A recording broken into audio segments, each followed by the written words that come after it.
Ano ba ang silbi ng isang pusong tumitibok kung ang katawan naman ay parang isang rebultong walang buhay? Ang malamig na tinig ni Doña Cielo ay bumasag sa katahimikan sa likod ng marangyang screen na gawa sa inukit na kahoy at seda.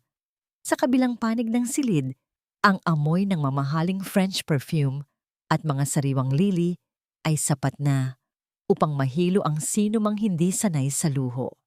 Ngunit para kay Tala, ang tanging amoy na kumakapit sa kanyang balat ay ang amoy ng pinakuluang luya at ang bahagyang lansa ng gamot na iniinom ng kanyang may sakit na ina. Nakaluhod si Tala sa malamig na sahig na gawa sa Italianong marmol. Ang kanyang mga tuhod ay namamanhid na, ngunit hindi niya iyon iniinda. Sa kanyang mga kamay, hawak niya ang isang pares ng sapatos na muling binuo mula sa mga lumang tela. Isang pares ng ballet shoes na maingat niyang tinahi gabi-gabi sa ilalim ng aandap-andap na liwanag ng lampara. Hindi ito gawa sa satin o may tatak ng sikat na designer, ngunit bawat tahi ay may kalakip na panalangin. Dahan-dahan lang, Amara, bulong ni Tala sa batang babaeng nakaupo sa wheelchair. Ang boses ni Tala ay malambot, tila isang oyayi na nagtatangkang magpaamo sa isang mailap na ibon. Maingat niyang ipinasok ang kaliwang paa ni Amara sa sapatos. Ang balat ng bata ay maputla at malamig, tila isang porselanang matagal nang hindi nasisikatan ng araw. Habang inaayos ni Tala ang laso ng sapatos, naramdaman niya ang bahagyang panginginig ng kanyang sariling mga daliri. Ito ang regalo niya para sa ika-9 na kaarawan ni Amara. Sa labas ng pintuan, naririnig ang tawanan ng mga bisita, ang kalansing ng mga pilak na kubyertos at ang tugtog ng quartet. Isang marangyang selebrasyon para sa isang batang hindi man lang makausap ang sariling ama. You have to sign it, Ramon. Muling narinig ni Tala ang tinig ni Cielo mula sa kabilang panig. Switzerland is the best place for her. Doon, hindi siya makikita ng publiko. Hindi mapapahiya ang pangalan ng mga Villarreal dahil sa isang anak na, alam mo na, di ba? Isang pasanin. Tumigil ang mundo ni Tala. Ang sapatos na hawak niya ay tila naging kasing bigat ng tingga. Ang bawat salita ni Cielo ay tila mga karayom na tumutusok sa kanyang pandinig. Pero ang sabi ng doktor, may pag-asa pa siyang makalakad. Ang mahinang tugon ni Don Ramon. Bakas sa kanyang boses ang pagod. Ang uri ng pagod ng isang taong mas piniling mabulag ng pera kaysa harapin ang katotohanan. Pag-asa, Ramon, look at her. She's a broken doll. Isang maikling tawa na puno ng panunuya ang kumawala sa mga labi ni Cielo. Ang batang iyan ay paralyzed. She doesn't need a heart. She just needs your signature. Once she's in Zurich, I can manage the estate properly without all this emotional clutter. Isipin mo ang reputasyon mo. Isipin mo ang kumpanya. Sa ibaba, sa paanan ni Amara, naramdaman ni Tala ang isang mainit na patak ng likido sa kanyang kamay. Hindi iyon galing sa kanya. Tumingin siya sa itaas at nakita ang mga mata ni Amara, mga matang puno ng hapis, mga matang nakakaintindi sa bawat salitang binitawan ng kanyang tiyahin. Ang bata ay walang kibo, ngunit ang kanyang mga luha ay mabilis na dumadaloy, pumapatak sa dumi at alikabok na kumapit sa bagong tahing sapatos na gawa ni Tala. Isang matinding hapdi ang gumapang sa dibdib ni Tala. Narito siya, ibinibigay ang huling sentimo ng kanyang lakas at pagmamahal para turuan ang batang ito na muling maniwala sa sariling mga paa. Samantalang ang mga taong dapat ay nagpoprotekta sa bata ay abala sa pagbebenta sa kanyang kinabukasan sa halaga ng isang pirasong papel. Narinig ang kalansing ng isang mamahaling pluma na inilapag sa mesa.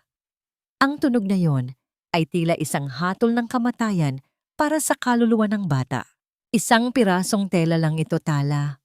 Parang naririnig niya ang pangungutya ni Cielo sa kanyang isipan. Kahit anong tahi mo, ang basahan ay mananatiling basahan. Dahan-dahang tumayo si Tala. Ang kanyang mga binti ay nanginginig, hindi dahil sa pagod, kundi dahil sa isang uri ng galit na ngayon lang niya naramdaman. Isang galit na hinaluan ng matinding awa para kay Amara at para sa kanyang sarili. Ang hiya na laging nagpapatikom sa kanyang bibig ay unti-unting tinutunaw ng apoy ng kawalan ng katarungan. Yumuko siya at hinalikan ang noo ni Amara. Ang balat ng bata ay kasing lamig ng semento ng dinto na ito. Sa sandaling iyon, binitawan ni Tala ang kanyang huling takot. Alam niyang sa sandaling lumabas siya sa likod ng screen na ito, hindi na siya ang dating yaya na tumatango lang sa bawat utos. Bumukas ang pinto. Pumasok si Cielo. Ang kanyang sutlang gown ay humahagwis sa sahig. Nang makita niya si Tala na nakatayo malapit sa wheelchair ni Amara, itinaas niya ang kanyang kilay, ang kanyang muka ay puno ng pagkamuwi. "What are you still doing here, Tala? I told you to prepare her for the guests," sabi ni Cielo habang tinitingnan ang paa ni Amara. "And what is that? Isang basahan sa paa ng pamangkin ko? How pathetic! Hubarin mo yan. It's an eyesore." Hindi gumalaw si Tala. Ang kanyang mga kamay ay nakakuyom sa gilid ng kanyang kupasing palda. "Don't just stand there like an idiot. Hubarin mo yan o ako ang magpapalaya sa'yo at sa may sakit mong ina sa kalsada bago matapos ang gabing ito." Banta ni Cielo. Ang kanyang boses ay bumaba sa isang mapanganib na bulong. Sa labas, ang musika ay tumigil. Ang katahimikan ay naging kasing talim ng isang kutsilyo. Tumingin si Tala nang diretso sa mga mata ni Cielo. Ang kanyang paningin ay hindi kumukurap. "Hindi lang po sapatos ang kailangang hubarin sa bahay na ito, senyora." Ang mahinang sagot ni Tala, ngunit bawat salita ay tila may bigat ng isang bato. Dahil ang mas masangsang pa sa amoy, ng basahan ay ang amoy ng konsensyang nabubulok sa ilalim ng mga mamahaling hiyas, nanlaki ang mga mata ni Cielo. Isang malutong na sampal ang bumasag sa hangin, ngunit hindi si Tala ang sumigaw. Ang tanging tunog na narinig ay ang pagbagsak ng isang kristal na baso sa sahig mula sa kamay ni Don Ramon na kanina pa pala nakatayo sa pintuan. Ngunit ang tunay na ikinagulat ng lahat ay ang biglang paghigpit ng hawak ng maliit na kamay ni Amara sa laylayan ng damit ni Tala. Ang bata, na hindi gumagalaw sa loob ng maraming buwan, ay pilit na ibinaba ang kanyang mga paa. Ang mga paang suot ang sapatos na gawa sa basahan, patungo sa malamig na sahig. Ang hapdi sa pisngi ni Tala ay tila apoy na dumaong sa kanyang balat. Ngunit ang mas masakit ay ang lamig na nagmumula sa mga mata ni Don Ramon. Ang tunog ng nabasag na kristal ay nananatiling umaalingaw-ngaw sa silid. Bawat piraso ng bubog sa sahig ay tila sumasalamin sa pagkawasak ng dignidad na sinubukan ni Tala na itayo. "Ramon, nakita mo ba yan?" Ang boses ni Cielo ay nanginginig sa galit. Ang kanyang daliri ay nakaturo sa mukha ni Tala.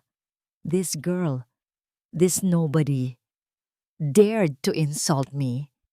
Pagkatapos ng lahat ng itinulong natin sa pamilya niya, pagkatapos nating bayaran ang mga utang nila sa ospital." Lumingon si Ramon kay Tala. Ang kanyang mukha ay isang pader ng kawalan ng emosyon. Ang uri ng mukhang nagpapatakbo ng mga kumpanyang bilyon-bilyon ang halaga, ngunit hindi marunong magbasa ng emosyon ng sariling anak. "Tala," ang tawag niya, mababa at puno ng babala. "Humingi ka ng paumanhin sa hipag ko." Ngayon din, naramdaman ni Tala ang lasa ng bakal sa kanyang bibig, dugo mula sa pumutok niyang labi.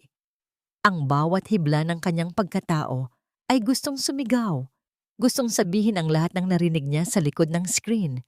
Ngunit ang imahe ng kanyang ina na nakaratay sa ospital, umaasa sa bawat sentimong kinikita niya rito, ay tila isang kadena na humihila sa kanya pabalik sa lupa. Hiya, ang sumumpang salita na laging bumubusal sa mga tulad niyang mahirap. "Sorry po, senyora," mahinang tugon ni Tala. Ang kanyang ulo ay nakayuko, ngunit ang kanyang mga mata ay nanatiling nakapako sa mga paang suot, ang sapatos na gawa sa basahan. "A sorry is not enough," singal ni Cielo. Lumapit siya kay Amara at marahas na hinawakan ang braso ng bata. And this trash on her feet? Throw it away. It's disgusting. Ngunit sa unang pagkakataon, nangyari ang isang bagay na hindi nakasulat sa plano ni Cielo. Ang maliit na kamay ni Amara, na dati ay laging nakalaylay at walang buhay, ay humigpit ang kapit sa palda ni Tala. Isang mahina, halos hindi marinig na ungol ang lumabas sa lalamunan ng bata. Hindi ito salita, kundi isang tunog ng pagtutol, isang tunog ng sakit. Ang hangin sa loob ng silid ay tila naging malapot. Napatingin si Ramon sa kamay ng kanyang anak. Ang panginginig ng mga daliri ni Amara ay hindi galing sa takot, kundi sa isang matinding pagsisikap na kumapit sa tanging taong nagparamdam sa kanya na siya ay buhay. Look at her, Ramon.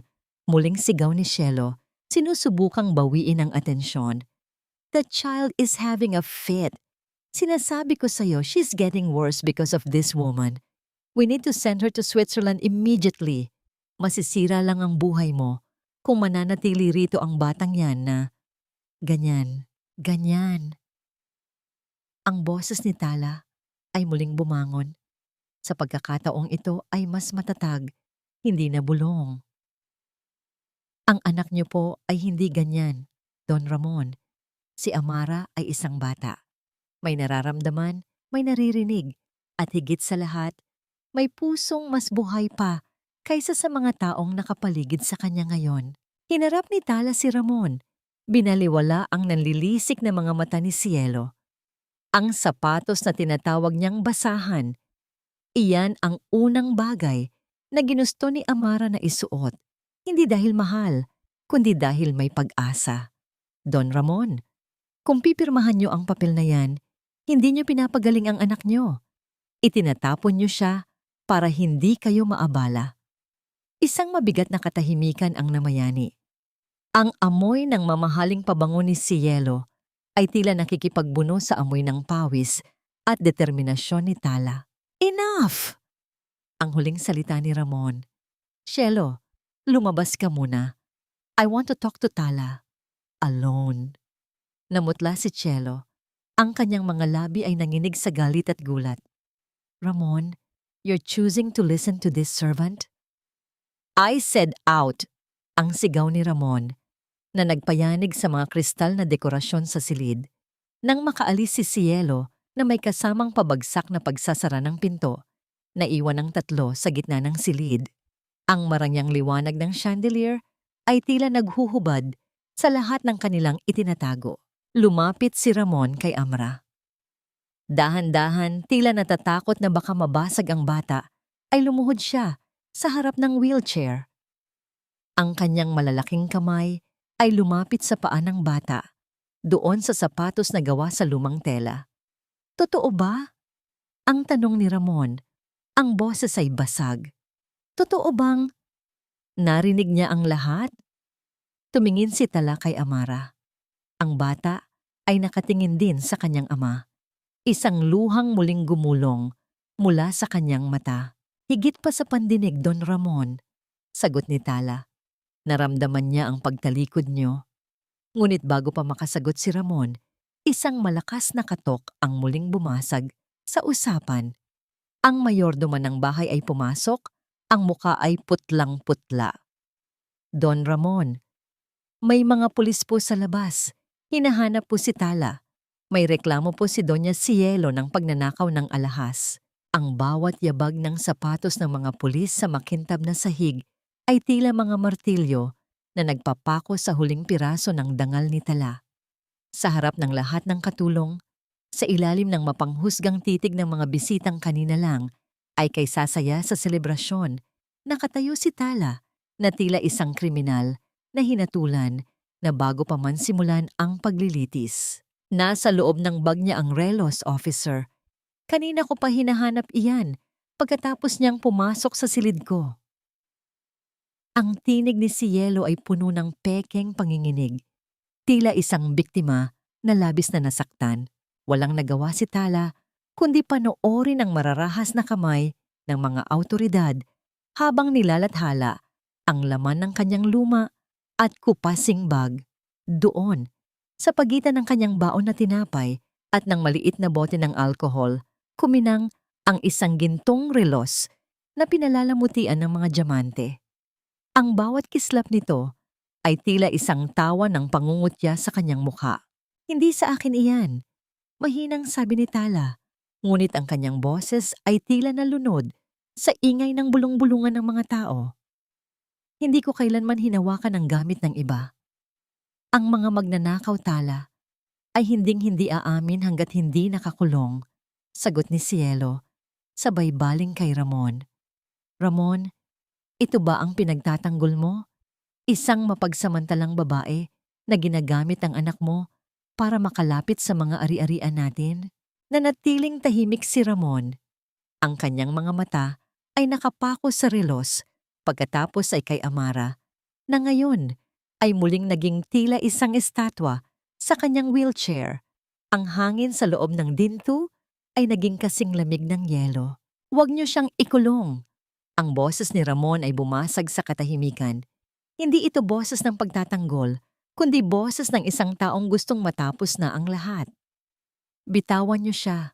Ngunit mula sa oras na ito, Tala, wala ka ng puwang sa loob ng bahay na ito.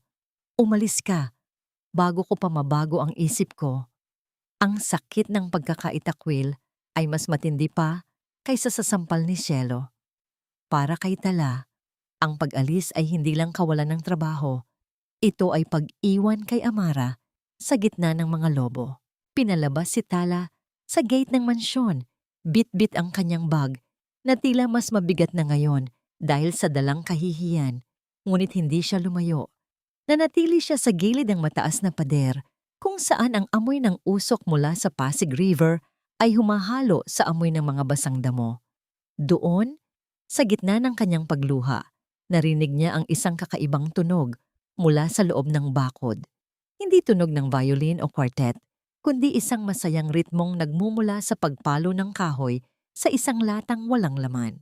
Mula sa isang maliit na butas sa ilalim ng bakod, isang batang lalaki na may madungis na mukha at hubad na paa ang mabilis na lumundag papasok sa hardin. Si Silas. Ang kanyang mga kamay ay may hawak na tumpok ng sampagita. Ang bango nito ay sapat na upang malunod ang lahat ng baho ng dumi sa paligid. Hoy, sino ka? Bulong ni Tala habang nakasilip sa rehas. Hindi sumagot si Silas. Sa halip lumapit siya sa wheelchair ni Amara na naiwan sa dulo ng hardin. Ang mga bodyguard ay abala sa pag-aayos ng mga kagamitan sa loob. Iniwan ang batang babae sa lamig ng gabi. Imbes na matakot, si Silas ay nagsimulang sumayaw. Isang nakatutuwang sayaw na walang direksyon habang tinatambol ang kanyang lata ng gatas. Ang bawat galaw niya ay puno ng enerhiya, tila isang hanging ligaw na hindi kayang ikulong ng anumang pader. Para sa'yo, prinsesa, sabi ni Silas, sabay abot ng isang kwintas ng sampagita kay Amara. Huwag kang malungkot. Ang mga bulaklak na ito, kahit sa kalsada lang galing, mas mabango pa sa lahat ng pabango ng mga matatanda rito. Sa gitna ng kadiliman ng gabi, isang himala ang nasaksihan ni Tala mula sa labas. Ang mga labi ni Amara, na buwan-buwan ng hindi gumagalaw, ay dahan-dahang bumuka. Isang maliit at paos na tawa ang kumawala sa kanyang dibdib. Isang tunog na hindi kailanman narinig sa loob ng mansyong puno ng ginto. Sa loob ng dinto, nakatayo si Ramon sa tabi ng bintana. Ang kanyang baso ng alak ay muntik nang mabitawan nang makita ang eksena sa hardin. Ang kanyang anak, ang anak niyang sinasabi ng lahat na sira at walang buhay, ay tumatawa sa piling ng isang batang lansangan. Ang trotreo ng buhay ay sumampal sa kanya ng mas malakas kaysa sa kahit anong katotohanan. Ang lahat ng yaman niya ay hindi nagawang pangitiin ang kanyang anak, ngunit isang batang walang sapin sa paa at isang latang kalawangin ang nakagawa nito sa loob ng ilang minuto. Ngunit ang nangiti ni Amara ay panandalian lamang. Mula sa dilim, isang anino ang mabilis na lumapit sa kanila. Si Cielo, na may hawak na baston, ay galit na tumatakbo patungo sa dalawang bata. Security! May pulubi sa loob ng garden. Sigaw ni Cielo. Ang bawat yapak ng mga gwardiya sa tuyong damo ay tila mga tunog ng papalapit na panganib. Ang sampagitan na kanina lang ay suot ni Amara ay nalaglag sa lupa. Naapakan ng makintab na sapatos ni Cielo. At ang bango nito ay napalitan ng amoy ng nadurog na talulot at basang lupa. Bitawan niyo siya! Ang sakit, ma'am! Ang sigaw ni Silas habang ang kanyang manipis na braso ay marahas na hinila ng isang lalaking doble ang laki sa kanya. Ang kanyang latang laruan ay tumalbog sa semento. Lumikha ng isang matunog na pagbagsak na tila isang huling hininga ng kagalakan sa hardin na yon. You street urchin! How dare you breathe the same air as my niece? Ang boses ni Cielo ay puno ng pandidiri. Kinuha niya ang kanyang panyo at tinakpan ang kanyang ilong. Tila ba ang presensya ni Silas ay isang epidemya na dapat puksain. Security! Dalhin niyo ang basurang ito sa presinto at siguraduhin niyo na hindi na siya makakalapit sa pader na ito. Mula sa labas ng rehas, ang puso ni Tala ay tila pinipiga. Nakikita niya ang takot sa mga mata ni Silas, ang batang walang ibang dala kundi tawa at bulaklak. Ngunit bago pa siya makasigaw, isang bagay ang nagpatahimik sa lahat. Si Amra. Ang batang dati ay parang isang estatwang, walang pakiramdam ay biglang gumalaw. Ang kanyang maliliit na daliri ay mahigpit na humawak sa laylayan ng damit ng gwardiyang humihila kay Silas. Ang kanyang buong katawan ay nanginginig. Ang kanyang mga ngipin ay nagngangalit sa tindi ng pagsisikap na pigilan ang pag-alis ng kanyang tanging kaibigan. Amara? Ang gulat na sambit ni Cielo. Let go, sweetheart. Madumi ang batang yan. Baka mahawa ka ng kung anong sakit. Ngunit hindi bumitaw si Amara. Sa halip, pilit niyang itinulak ang sarili mula sa wheelchair. Ang kanyang mga paang suot pa rin ang sapatos na tinahi ni Tala ay tumama sa lupa. Hindi siya nakatayo. Ngunit ang bigat ng kanyang katawan na sumubsob patungo kay Silas ay sapat na upang mapabitaw ang gwardiya. Amara! Sigaw ni Ramon mula sa balkonahe. Mabilis siyang bumaba. Ang kanyang muka ay hindi na malamig na bato, kundi puno ng takot at pagkamangha. Sa gitna ng kaguluhan, isang lalaking naka-Amerikana ang lumabas mula sa anino ng mga puno. Si Attorney Benicio Flores. Kanina pa siya roon, tahimik na nagmamasid. Ang kanyang mga mata ay hindi nakatuon sa bata, kundi sa reaksyon ni Cielo, ang paraan ng paghigpit ng hawak ng babae sa kanyang baston nang makitang gumagalaw si Amara. Don Ramon, sandali lang. Ang mahinahong tinig ni Benicio ay namayani sa ingay. Hindi ba't ito ang gusto nating mangyari? Ang magkaroon ng reaksyon ang bata? It seems this urchin has done more in 5 minutes than all the expensive specialists from Switzerland. Benicio, don't be ridiculous! Apela ni Cielo. Ang kanyang boses ay tumaas ng isang oktaba. This is dangerous! Look at her! She's on the ground! This girl, Tala! She's the one who started this. She's corrupting Amara with these street influences. Nakarating si Ramon sa tabi ng kanyang anak. Dahan-dahan niyang binuhat si Amara. Ngunit ang bata ay nanatiling nakatingin kay Silas. Ang kanyang mga mata ay nagsusumamo. Sa sandaling iyon, nagtagpo ang tingin ni Ramon at ni Tala na nasa labas ng gate. Walang salitang namagitan, ngunit ang hangin ay puno ng pagsisisi. Bitawan niyo ang bata. Ang utos ni Ramon sa mga gwardiya. Tumingin siya kay Silas. Umuwi ka na. Huwag mo nang uulitin ito. Tumakbo si Silas palabas, ngunit bago siya lumayo, lumingon siya kay Tala at mabilis na iniabot ang isang maliit na lukot na papel na nakuha niya sa loob ng dinto habang nagtatago sa ilalim ng mesa ni Cielo kanina. Nang makaalis ang lahat, naiwan si Benicio sa tabi ni Ramon. Don Ramon, simula ng abogado, habang tinitingnan ang nalilisik na mga mata ni Cielo na papasok na sa loob. Hindi aksidente ang paggalaw ni Amara. At hindi rin siguro aksidente na ang taong nagparamdam sa kanya ng buhay ay ang taong pilit nating itinataboy. Sa labas, sa ilalim ng malamig na liwanag ng buwan, Binuklat ni Tala ang papel na ibinigay ni Silas.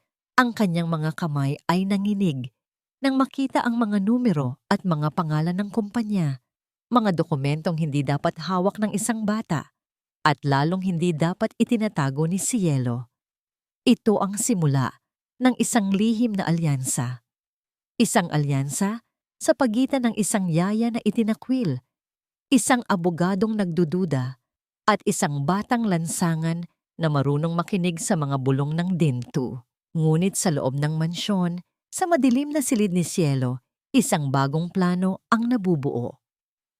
Kung ayaw mong makuha sa santong dasalan, Ramon, bulong ni Cielo sa kanyang sarili habang nakatingin sa larawan ng yumaong asawa ni Ramon, makukuha ka sa santong paspasan. Walang sinumang bata, pilay man o hindi, ang hahadlang sa akin. Ang bawat hakbang pabalik sa loob ng dineto ng mga Villarreal ay tila paglakad sa ibabaw ng nagbabagang uling para kay Tala. Ang hiya ay isang mabigat na balabal na nakapulupot sa kanyang leeg, halos sumasakal sa kanya sa bawat segundong lumilipas. Isang tawag lamang mula kay Don Ramon, isang pagkakataong magpaliwanag dahil sa pakiusap ni Attorney Benicio ang nagdala sa kanya rito. Ngunit alam niyang ito ay isang bitag na pinalamutian ng mga bulaklak. Sa malawak na terrace, kung saan ang tanawin ng lungsod ay tila isang malit na laruan, sa paanan ng mga mayayaman, nakatipon ang Matias Circle.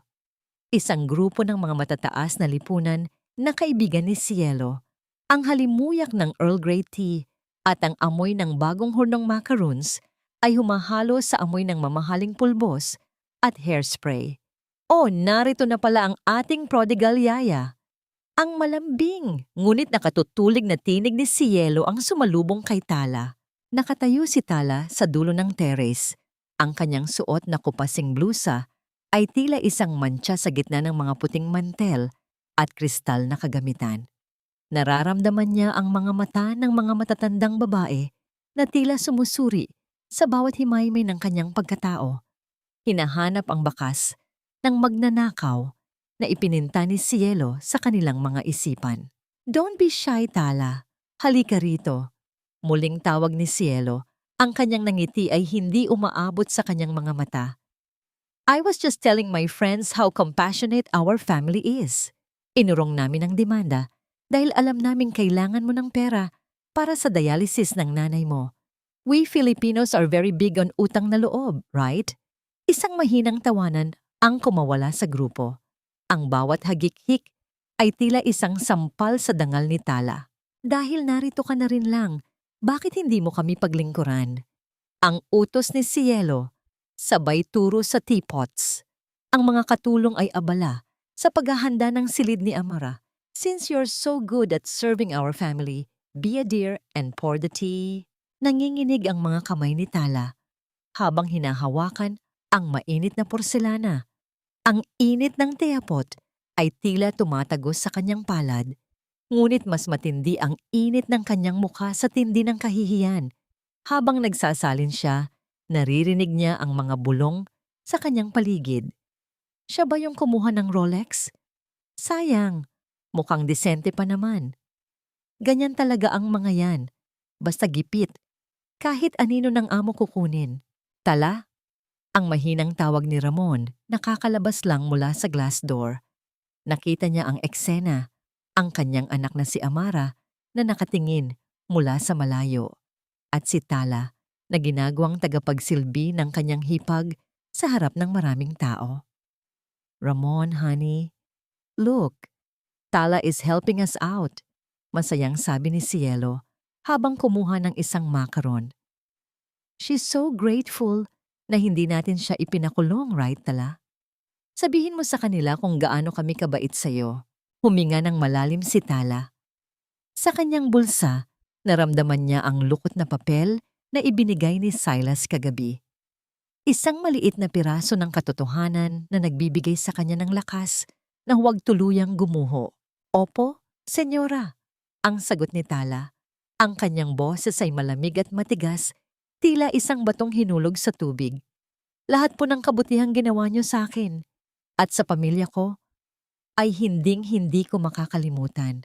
Bawat sentimong ibinigay nyo, bawat tulong nyo ay nakatala sa puso ko.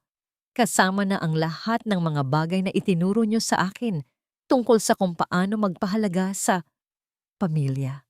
Tumingin si Tala ng diretso kay Ramon. Don Ramon, narito po ako para kay Amara. Kung ang pagbabalik ko ay nangangahulugang kailangan kong magsilbi ng tsa sa lahat ng bisita nyo para lang mapatunayan na wala akong kinuha, gagawin ko. Dahil ang dangal ko po ay hindi nasusukat sa ginto, kundi sa katotohanang kaya kong tignan ang anak nyo sa mga mata ng walang itinatago. Ang ngiti sa mukha ni Cielo ay unti-unting naging isang grimas ng galit. How dare you speak to us like that? You're just a teacher, senyora. Putol ni Tala. Isang gurong marunong magbilang, hindi lang ng pera, kundi ng mga kasalanang itinatago sa ilalim ng mga mamahaling tela. Bago pa makasagot si Cielo, biglang tumayo si Amara mula sa kanyang upuan sa loob ng silid. Hindi siya naglakad, ngunit ang kanyang malakas na paghampas sa glass door ay lumikha ng isang tunog na nagpatahimik sa buong terrace. Ang bata ay nakaturo kay Cielo. Ang kanyang maliit na mukha ay puno ng takot at pagkamuhi. Sa gitna ng tensyon, lumapit si Attorney Benicio kay Ramon at may ibinulong. Ang mukha ni Ramon ay biglang namutla. Cielo, ang tawag ni Ramon. Ang kanyang tinig ay tila isang bagyong paparating. Nasaan ang susi ng vault sa study room? I just received a call from the bank. May mga unauthorized transfers na naganap kaninang umaga. Ang katahimikan sa terrace ay naging kasing bigat ng semento. Ang amoy ng tsa ay tila naging amoy ng isang nabubulok na sikreto. Ang bawat tibok ng puso ni Tala ay tila isang tambol na nagbababala ng sakuna. Ang lamig ng hangin sa terrace ay mas naging matalim, humahagupit sa kanyang basang palad, habang nakatitig siya sa nagbabagong mukha ni Doña Cielo. Ang bango ng Earl Grey tea na kanina ay sumisimbolo sa luho ay tila naging amoy ng isang bagay na nasusunog. Ang dangal ng pamilyang Villarreal. Unauthorized transfers? Isang maikli at tuyot na tawa ang kumawala sa mga labi ni Cielo. Kinuha niya ang kanyang mamahaling lace na panyo at dahan-dahang pinunasan ang kanyang mga daliri. Tila ba ang tanong ni Ramon ay isang mantsa na madaling maalis? Ramon, honey, you're overreacting. Siguro ay nakalimutan mo lang na pinayagan mo akong i-manage ang mga trust funds para sa therapy ni Amara sa abroad. Everything I do is for this family, for our reputation. Lumingon si Cielo sa kanyang mga kaibigan na ngayon ay tila mga buwitreng naghihintay ng malalansang balita. Right, ladies? Ang hirap talagang maging tagapag-alaga ng kaba ng yaman, lalo na kung ang mga taong pinoprotektahan mo ay biglang nagkakaroon ng amnesia. Ngunit hindi na tinag si Ramon.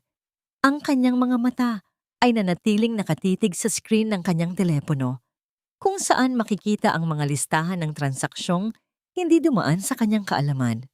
Switzerland, Cielo. Ang mga transfer ay papunta sa isang account sa Zurich. At hindi ito pangalan ng ospital. Pangalan ito ng isang private holding company. Naramdaman ni Tala ang paghigpit ng hawak ni Amara sa kanyang kamay. Ang bata ay nanginginig.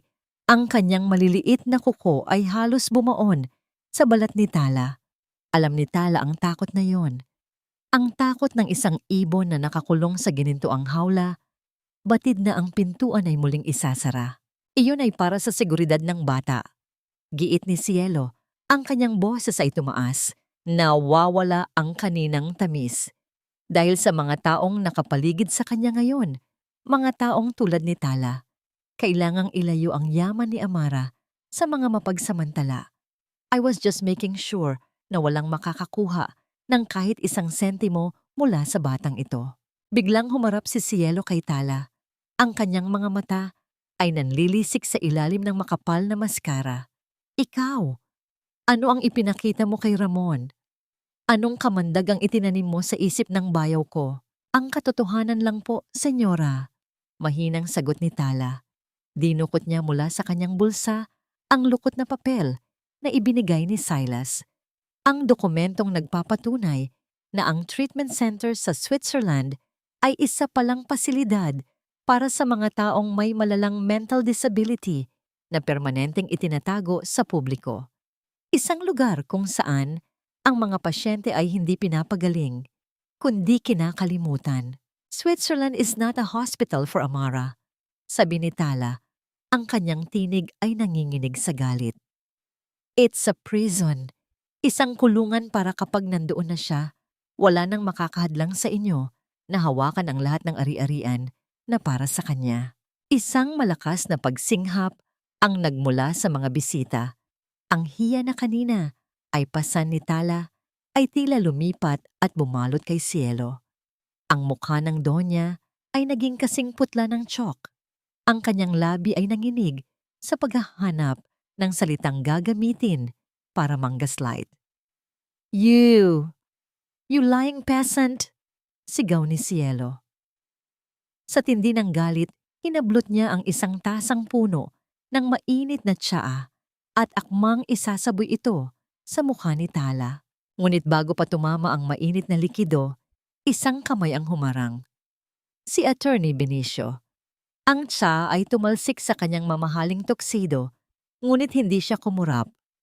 Violence won't erase the bank records, Doña Cielo, malamig na sabi ni Benicio. At lalong hindi nito mabubura ang katotohanang ang mga pirma ni Don Ramon sa ilang dokumento ay mukhang hindi galing sa kanyang kamay. Tumalikod si Ramon. Hindi na makayanan ng amoy ng dumi sa loob ng sarili niyang bahay.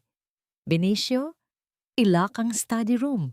Walang lalabas sa dinto na ito hanggat hindi dumating ang aking mga personal auditors. Ngunit si Cielo ay hindi basta-basta susuko. Habang papalayo si Ramon, isang mapanganib na ngiti ang sumilay sa kanyang mga labi. Ramon! Tawag niya. Ang boses ay puno ng lason. Bago mo ako husgahan, tanungin mo muna ang mahal mong yaya. Nasaan ang mga sulat ng yumaong asawa mo?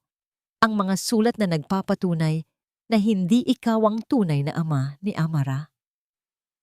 Ang katahimikan sa terrace ay naging kasing bigat ng isang hatol ng bitay. Ang hangin ay tila nawalan ng oxygen. Napahinto si Ramon. Ang kanyang buong katawan ay nanigas. Lumingon siya kay Tala. Ang kanyang mga mata ay puno ng isang bagong uri ng sakit at pagdududa.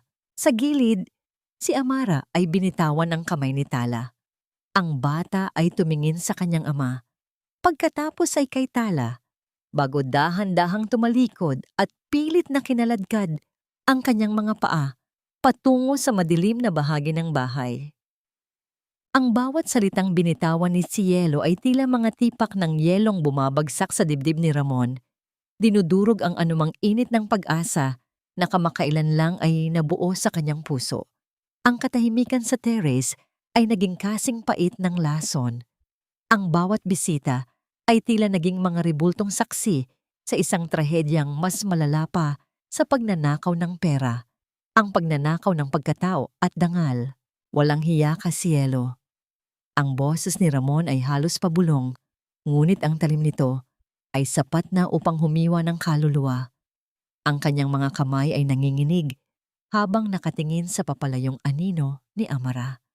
Sa bawat kislap ng mga bituin sa langit, tila nakikita niya ang mukha ng kanyang yumaong asawa, si Sofia. Ang babaeng minahal niya ng higit sa kanyang buhay, ngayon ay pilit na dinudumihan ng sarili niyang hipag. Don't blame the messenger, Ramon, ang sagot ni Cielo, habang dahan-dahang inaayos ang kanyang buhok na tila walang nangyaring kaguluhan.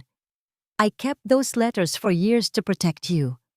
Ayaw kong makita kang nagpapakahirap para sa isang batang hindi mo naman kadugo. Pero ngayong pinipili mo ang isang katulong kaysa sa akin, siguro ay panahon na para harapin mo ang katotohanan. Sofia was never the saint you thought she was. Hindi na nakapagsalita si Tala. Ang kanyang lalamunan ay tila barado ng tuyong buhangin. Tumingin siya kay Ramon. Umaasang makikita ang galit na magtatanggol kay Amara. Ngunit ang nakita niya ay ang pagguho ng isang lalaki. Ang mga mata ni Ramon, na dati ay puno ng otoridad, ay ngayon ay puno ng kawalan ng katiyakan. Ang pagdududa ay isang virus na mabilis na kumakalat, nilalamon ang bawat alaala ng pagmamahal sa kanyang anak. Don Ramon, huwag po kayong maniwala sa kanya. Ang pagsusumamo ni Tala. Ang kanyang tinig ay basag, puno ng awa, para sa batang nag-iisa sa dilim. Kilala niyo si Sofia. Kilala niyo ang puso niya. Ang mga salitang yan ay gawa-gawa lang ng isang taong desperadong manatili sa kapangyarihan. Umalis ka muna, Tala. Ang malamig na utos ni Ramon. Hindi siya nakatingin sa kanya. Nakatitig siya sa kawalan. Tila hinahanap ang mukha ni Amara sa dilim, ngunit hindi na ito makilala. Pero ang bata, po, I said leave! Ang sigaw ni Ramon na nagpaatras kay Tala. Ang sakit ng sigaw na yon ay mas matindi pa kaysa sa anumang sampal. Ito ang tunog ng isang amang isinasara ang kanyang puso. Tumalikod si Tala. Ang kanyang mga luha ay sa wakas ay bumuhos na. Hindi siya umuwi. Sa halip, tinahak niya ang madilim na pasilyo patungo sa lumang nursery ni Amara. Doon, sa ilalim ng malamig na liwanag ng buwan, nakita niya ang bata. Nakaupo si Amara sa sahig, yakap-yakap ang kanyang sariling mga tuhod. Ang kanyang mga mata ay nakapako sa mga sapatos na gawa sa basahan na suot pa rin niya.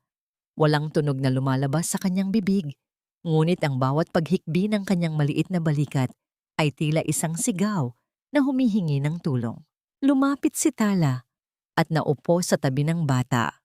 Walang salita.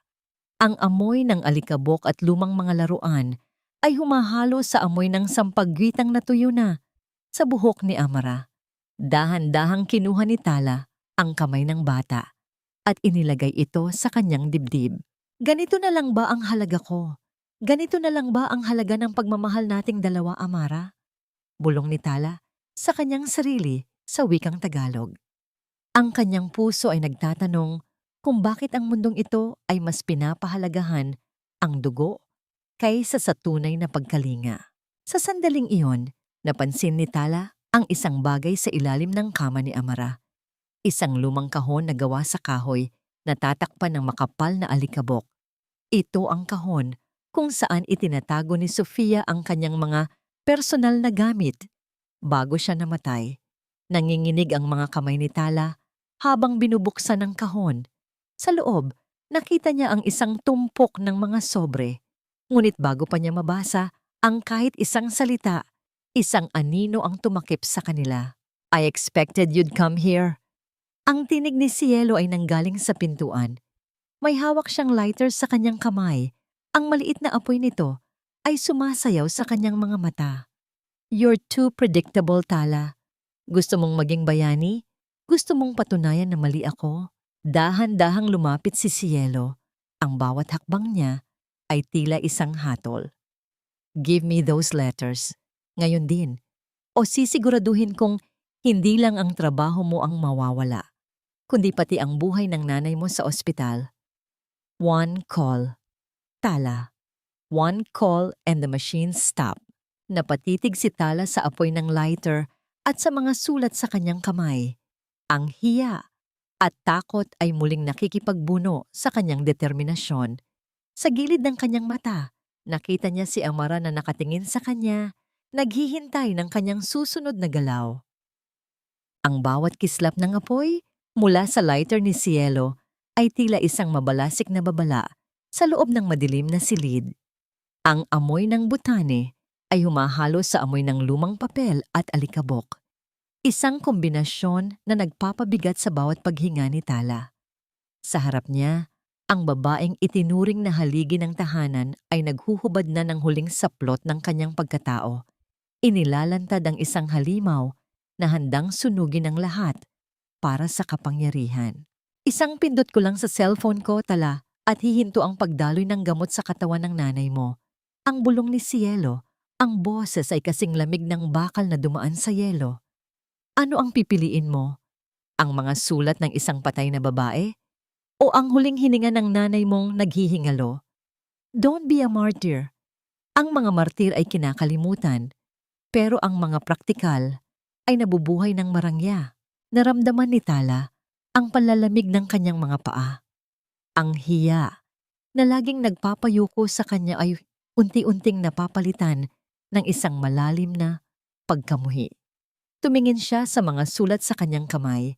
Ang papel ay luma na, medyo madilaw. Ngunit ang sulat kamay ni Sofia ay nanatiling matatag at malinaw. Ganito na lang ba? Ang tanong sa kanyang isipan. Isasakripisyo ko ba ang katotohanan para sa isang buhay na hiram na sa tadhana? Napalingon si Tala kay Amara. Ang bata ay nakatitig sa kanya. Ang kanyang mga mata ay tila dalawang malalim na balon ng lungkot.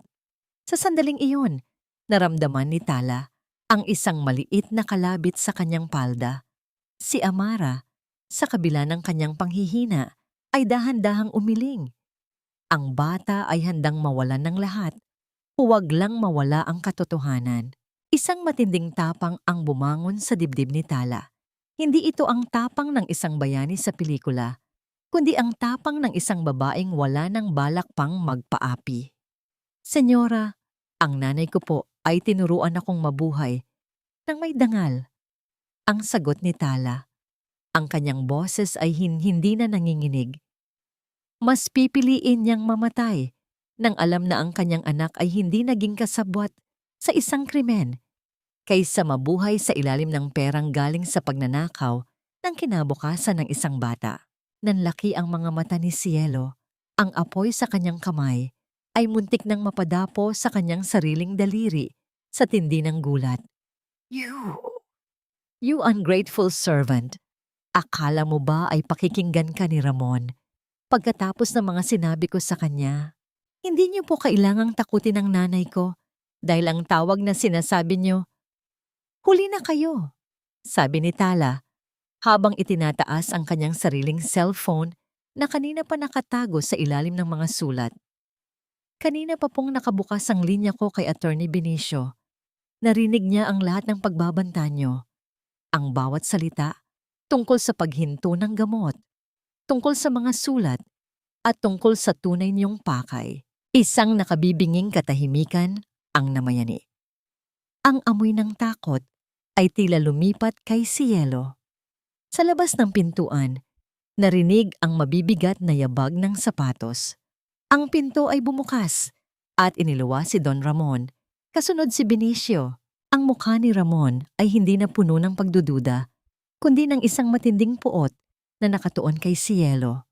Hawak niya ang isa pang kopya ng bank statement na nakuha ni Benicio, ang ebidensya na ang pera ng dialysis ng nanay ni Tala ay hindi galing kay Cielo, kundi galing sa sariling bulsa ni Ramon na pinalabas lang ni Cielo na kanyang tulong. Ang utang na loob na lagi mong ipinagmumura, Cielo, ay ikaw ang mayroon sa amin. Ang sabi ni Ramon, ang boses ay tila isang hatol mula sa langit. Ngunit bago pa man sila makalapit, mabilis na idinapo ni Cielo ang apoy ng lighter sa isa sa mga kurtina ng nursery. Ang tuyong tela ay mabilis na nilamon ng apoy. Ang init ay agad na bumalot sa silid. Kung hindi mapupunta sa akin ang bahay na ito, walang makakakuha nito, sigaw ni Cielo habang tumatakbo palabas sa kabilang pinto. Ang apoy ay mabilis na kumalat, lumilikha ng makapal na usok na humaharang sa paningin. Sa gitna ng kaguluhan, naramdaman ni Tala ang pagbitiw ni Amara sa kanyang kamay. Ang bata ay pilit na gumagapang patungo sa kahon ng mga sulat na nalaglag sa sahig. Amara, halika na! Sigaw ni Tala. Ngunit may isang bagay na napansin si Tala sa isa sa mga sulat na kumalat. Isang pangalan na hindi kay Ramon at hindi rin sa kung sinong lalaki. At ay isang pangalan ng isang foundation. Isang foundation na pag-aari ng pamilya ni Cielo bago ito naloy. Ang init ng apoy ay tila isang naglalagablab na hayop na nagnanais lumamon sa bawat alaala sa loob ng nursery ni Amara. Ang kulay kahel na liwanag ay sumasayaw sa mga dingding, nilalamon ang mga wallpaper na may disenyong ulap, at ang usok ay unti-unting pumupuno sa bawat sulok, kasing pait ng mga kasinungalingang itinanim ni Cielo sa loob ng maraming taon. Amara, bitawan mo na yan! Kailangan na nating lumabas! Ang sigaw ni Tala. Ang kanyang boses ay namamaos na dahil sa usok na humahapdi sa kanyang lalamunan. Ngunit ang bata ay tila hindi nakakarinig. Sa gitna ng nagbabagang silid, si Amara ay nakadapa sa sahig. Ang kanyang maliliit na kamay ay pilit na inaabot ang isang sobrang nalaglag sa ilalim ng isang nasusunog na cabinet. Ang sapatos na gawa sa basahan na suot niya ay nagsisimula ng mangitim dahil sa init ng sahig, ngunit hindi siya natitinag. Sa mga matang puno ng luha at uling, nakita ni Tala ang isang determinasyong hindi kayang tapatan ng kahit anong apoy. Tala, kunin mo ang bata! Narinig ang sigaw ni Ramon mula sa pintuan. Ang marahas na pagtulak niya sa nagbabagang kahoy ay lumikha ng mga kislap na tila mga bituing bumabagsak sa impyerno. Sa isang mabilis na pagkakataon, bago pa man tuluyang gumuho ang cabinet, naabot ni Amara ang sobre. Mabilis siyang hinablot ni Tala at niyakap ng mahigpit, ginamit ang sariling katawan bilang pananggalang sa mga naglalaglagang abo. Ang amoy ng nasusunog na tela at ang nakapapasong init sa kanyang likuran ay hindi ininda ni Talawm. Ang tanging mahalaga ay ang tibok ng puso ng batang nasa kanyang bisig. Nang makalabas sila sa nasusunog na pasilyo, sinalubong sila ng malamig na hangin ng gabi at ang nagkakagulong mga katulong na may dalang mga timba ng tubig. Ibinalabal ni Benicio ang kanyang coat kay Amara, habang si Ramon ay nakaluhod sa harap ng kanyang anak. Ang kanyang muka ay puno ng uling at pagsisisi. "I'm sorry, Amara. I'm so sorry." Ang hikbi ni Ramon. Ang kanyang mga kamay ay nanginginig habang hinahawakan ang mukha ng bata. Dahan-dahang imulat ni Amara ang kanyang mga mata. Hindi siya umiiyak. Sa halip, iniabot niya kay Ramon ang sobrang isinalba niya mula sa apoy. Ang papel ay may bakas ng sunog sa gilid, ngunit ang nakasulat sa labas ay malinaw pa rin. Hindi ito sulat para sa isang mangingibig. Ito ay isang ulat ng audit mula sa Vergara Foundation, ang pundasyong pag-aari ng pamilya ni Cielo bago ito tuluyang nalugi. "Don Ramon, basahin niyo po," ang mahinang sabi ni Tala habang pilit na humihinga ng malalim. "Hindi po kayo niloko ni Sofia. Siya po ang nakatuklas na ang pamilya ni Cielo ay matagal nang nagnanakaw sa kumpanya niyo para isalba ang sarili nilang negosyo. Pinagbabantaan siya ni Cielo noon pa man." Binuklat ni Ramon ang sulat. Habang binabasa niya ang bawat salita, ang kanyang mukha ay nagbago mula sa pighati patungo sa isang nakapangingilabot na galit. Ang mga sulat na sinabi ni Cielo na ebidensya ng pagtataksil ay mga liham pala ng pagsusumamo ni Sofia sa kanyang hipag na itigil na ang pagnanakaw bago pa malaman ni Ramon. So all this time, her loyalty was just a cover-up for her family's greed. Ang bulong ni Benicio habang tinitingnan ang mga dokumento. She didn't want Amara treated because she was afraid the child would eventually speak or remember the arguments between her and Sofia. Isang mapait na ngiti ang sumilay sa mga labi ni Tala. Gigil na gigil po siya kay Amara dahil ang bata ang tanging saksi sa huling pagtatalo nila ni Sofia bago mangyari ang aksidente. Biglang natigilan ang lahat nang makita ang isang sasakyang mabilis na humaharurot palabas ng gate. Si Cielo. Sa tindi ng desperasyon, hindi na niya inisip kung may makakakita sa kanya. "Benicio, tumawag ka sa mga awtoridad. I-block ang lahat ng accounts niya." Ngayon din, ang utos ni Ramon. Lumingon siya kay Tala. Ang kanyang mga mata ay puno ng isang bagong uri ng paggalang. "Tala, dalhin mo si Amara sa ospital, kasama ang nanay mo. Mula ngayon, hindi na kayo kailangang mag-alala sa anumang bayarin." At hindi iyon dahil sa utang na loob. Iyon ay dahil sa utang ko sa inyo ang buhay ng anak ko. Ngunit bago pa sila makakilos, isang malakas na tunog ng pagpreno ang narinig mula sa labas ng kalsada. Sinundan ito ng isang nakabibinging katahimikan.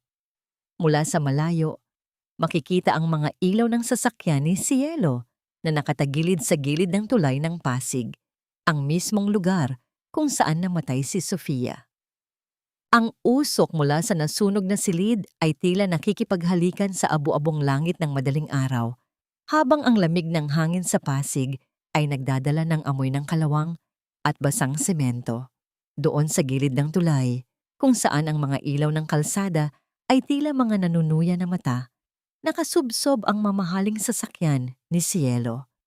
Ang bakal ay nayupi, na tila isang lata ng gatas na inapakan ng malupit na tadhana, ang mismong lugar kung saan ang katahimikan ni Sofia ay nagsimula ilang taon na ang nakalilipas. Karma, ang mahinang bulong ni Tala habang nakatayo sila sa malayo. Yakap niya si Amara na ngayon ay nakabalot sa isang kumot. Ang maliit na katawan ng bata ay hindi na nanginginig sa takot, kundi sa pagod ng isang kaluluwang katatapos lang makipaglaban sa isang higante. Hindi namatay si Cielo. Sa ilalim ng nagtititili ang sirena ng mga sasakyan ng pulis at ambulansya, nakita nila ang Donya na inilalabas mula sa pagkakaipit. Ang kanyang mukha, na dati ay puno ng pagmamalaki at mamahaling kolorete, ay ngayon ay nababalot ng dugo at alikabok. Ang kanyang hiya ay hindi na maitatago sa likod ng mga alahas, sa harap ng mga osisero at ng mga kamera ng media na nagsisimulang dumating. Siya ay isang larawan ng ganap na pagkatalo. Ramon, Ramon, tulungan mo ako. Ang paos na tawag ni Cielo nang makita ang bayaw. Ang kanyang mga kamay ay pilit na umaabot, naghahanap ng huling salbabida sa karagatan ng kanyang mga kasalanan. Ngunit si Ramon ay nanatiling nakatayo. Ang kanyang mukha ay tila inukit sa matigas na nara. Hindi galit ang makikita sa kanyang mga mata, kundi isang malalim at nakabibinging pagkamuwi. The audit is finished, Cielo. Ang malamig na sabi ni Ramon. Ang bawat salita ay tila isang pako na ibinabaon sa kabaong ng ambisyon ng babae. Hindi lang ang pagnanakaw mo sa kumpanya ang nalaman ko. Nalaman ko rin mula sa mga saksi sa tulay na ito na hindi aksidente ang pagkamatay ni Sofia. Hinyaan mo siyang malunod habang humihingi siya ng tulong dahil hawak niya ang ebidensya laban sa iyo. Isang matinding pagsinghap ang kumawala sa mga taong nakapaligid. Ang amoy ng katotohanan ay mas matapang pa sa amoy ng gasolina sa paligid. You chose money over blood, Cielo. Now you will have all the time in the world to count your regrets behind bars. Dagdag ni Benicio habang iniabot sa mga pulis ang recorder na naglalaman ng mga huling pagbabanta ni Cielo sa nursery. Habang isinasakay si Cielo sa ambulansya na may kasamang bantay na pulis, lumingon si Tala kay Amra. Ang bata ay nakatingin sa kanyang ama. Dahan-dahang lumapit si Ramon at lumuhod sa harap ng wheelchair. Sa pagkakataong ito, hindi niya tiningnan si Amara bilang isang problema na dapat ayusin, kundi bilang ang tanging kayamanan na natitira sa kanya. Amara, ang tawag ni Ramon. Ang boses ay basag at puno ng pagsisisi. Can you ever forgive your papa? Isang mahabang katahimikan ang namayani. Tanging ang tunog ng agos ng ilog sa ibaba ang naririnig. Dahan-dahang itinaas ni Amara ang kanyang kamay at hinawakan ng pisngi ng kanyang ama. Pagkatapos, tumingin siya kay Tala at kay Silas na kanina pa nakatayo sa isang sulok, bit-bit ang kanyang latang laruan. Go! Bulong ni Tala kay Silas. Lumapit ang batang lansangan, ang kanyang mga yapak ay walang tunog sa semento. Iniabot niya kay Amara ang isang piraso ng tinapay na nakuha niya mula sa kanyang bulsa. Isang simpleng alay ng pagkakaibigan. Prinsesa, sabi ko sa'yo, di ba? Ang mga kontrabida Laging natatalo sa dulo, sabi ni Silas na may malapad na ngiti. Sa unang pagkakataon, hindi lang tawa ang lumabas sa bibig ni Amara. Sa gitna ng lamig ng madaling araw, narinig ng lahat ang isang maliit, paos, ngunit malinaw na tinig. Tala! Sama! Ka! Ang tatlong salitang iyon ay tila isang himig na nagpagaling sa lahat ng sugat sa puso ni Tala. Ang lahat ng hirap, ang lahat ng hiya, at ang lahat ng pasakit ay tila naglaho na parang usok. Oo, Amara, hindi na ako aalis.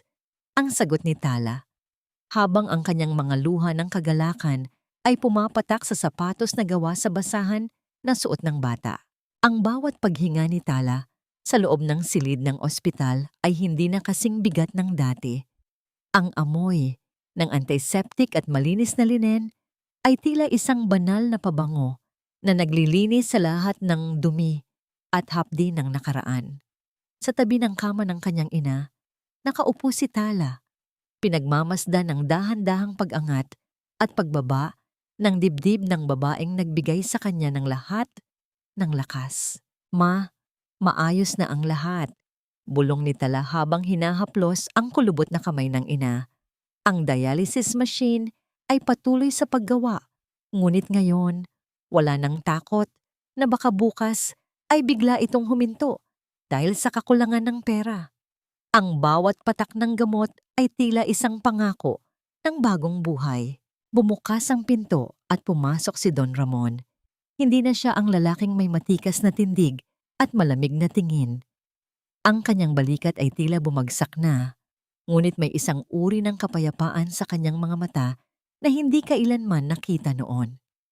Kasunod niya si Amara, na ngayon ay nakaupo sa isang bagong wheelchair, mas maliit at mas madaling kontrolin. Tala, ang tawag ni Ramon. Ang boses ay puno ng paggalang. Ang operasyon ng nanay mo ay nakatakda na sa susunod na linggo. Ang pinakamahusay na doktor ang kinuha ni Benicio. Salamat po, Don Ramon. Tugon ni Tala. Akmang tatayo upang magbigay pugay. Huwag, pigil ni Ramon. Huwag ka nang tumayo para sa akin, Tala.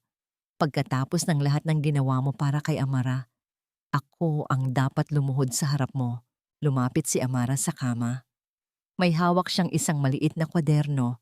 Sa loob nito, hindi na lang mga guhit ng mga ibong nakakulong ang makikita, kundi mga larawan ng isang hardin, ng isang batang lalaking tumatawa, at ng isang babaeng may suot na sapatos na gawa sa basahan. Mama, galing, sabi ni Amara habang itinuturo ang nanay ni Tala. Ang kanyang tinig ay hindi na kasing paos ng dati. Ang bawat salita ay tila isang hakbang patungo sa liwanag. Samantala, sa kabilang dako ng lungsod, sa loob ng isang madilim at masikip na selda, nakaupo si Cielo. Ang kanyang suot na mamahaling sutla ay napalitan na ng isang kulay kahel na uniforme na magaspang sa balat. Ang amoy ng pawis at amag ay pumalit sa amoy ng mga prutas at bulaklak. Wala na ang mga kaibigang Matias Circle. Wala na ang mga taong humahanga sa kanyang huwad na kabutihan. Ang tanging naririnig ni Cielo ay ang tunog ng pag-uusap ng ibang mga bilanggo at ang malakas na pagbukas at pagsasara ng mga rehas na bakal. Ang hiya, na pilit niyang itinago sa loob ng maraming taon, ay ngayon ay naging isang permanenteng anino sa kanyang mukha. Nalaman niya mula sa kanyang abogado na ang lahat ng kanyang mga ari-arian, ang mga lupang kinuha niya sa pamamagitan ng pandaraya, ay ibinalik na sa kumpanya ni Ramon at ang iba ay itinabi para sa kinabukasan ni Amara. Ang pinakamasakit na bahagi ng kanyang karma, ang malaman na ang batang tinawag niyang sira at walang halaga ang siyang dahilan kung bakit siya ngayon ay nabubulok sa kulungan. Isang hapon, sa bakuran ng Dinthu na dahan-dahang kinukumpuni, nagtipon sina Tala, Silas at Amara. Ang amoy ng bagong pinturang pader at sariwang damo ay nagbibigay ng pakiramdam ng isang bagong simula. O prinsesa, tingnan mo ito! Sigaw ni Silas habang ipinapakita ang kanyang bagong sapatos. Tunay na sapatos na binili ni Ramon para sa kanya. Hindi na ako madudulas kahit tumakbo ako sa buong Manila. Tumawa si Amara, isang tunog na tila mga kampanilya sa pandinig ni Tala. Dahan-dahang tumayo ang bata mula sa kanyang wheelchair. Sa tulong ng mga bakal na gabay sa hardin, nagsimula siyang humakbang. Isang hakbang, dalawa. Hindi na niya suot ang sapatos na gawa sa basahan. Nakasuot na siya ng mga medikal na sapatos para sa kanyang therapy. Ngunit ang lumang sapatos na tinahi ni Tala ay hindi itinapon. Nakadisplay ito sa loob ng isang glass box sa sala ng mansyon. Isang paalala na ang tunay na lakas ay hindi nagmumula sa ginto, kundi sa mga kamay na marunong magtagpi ng mga pusong nawasak. Tala? Tawag ni Ramon habang nakatanaw sa mga bata. May naisip akong proyekto, isang art and dance therapy center para sa mga batang tulad ni Silas at Amara. At gusto ko, ikaw ang mamahala nito. Napatitig si Tala sa malawak na langit. Ang araw ay unti-unting lumulubog, nag-iiwan ng kulay ube at ginto sa abot tanaw. Isang karangalan po, Don Ramon, sagot ni Tala. Dahil ang bawat bata, pilay man ang paa o ang puso, ay karapat-dapat na maturuan kung paano muling sumayaw sa ilalim ng ulan.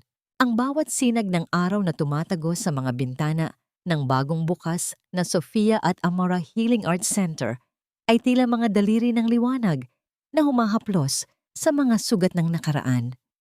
Ang amoy ng bagong tabas na kahoy, hinaluan ng amoy ng sariwang pintura, at ang malinis na bango ng sampagwita sa florera ay nagbibigay ng pakiramdam ng isang dambana, isang lugar kung saan ang katahimikan ay hindi na simbolo ng pagdurusa, kundi ng paghahanda para sa isang bagong awit.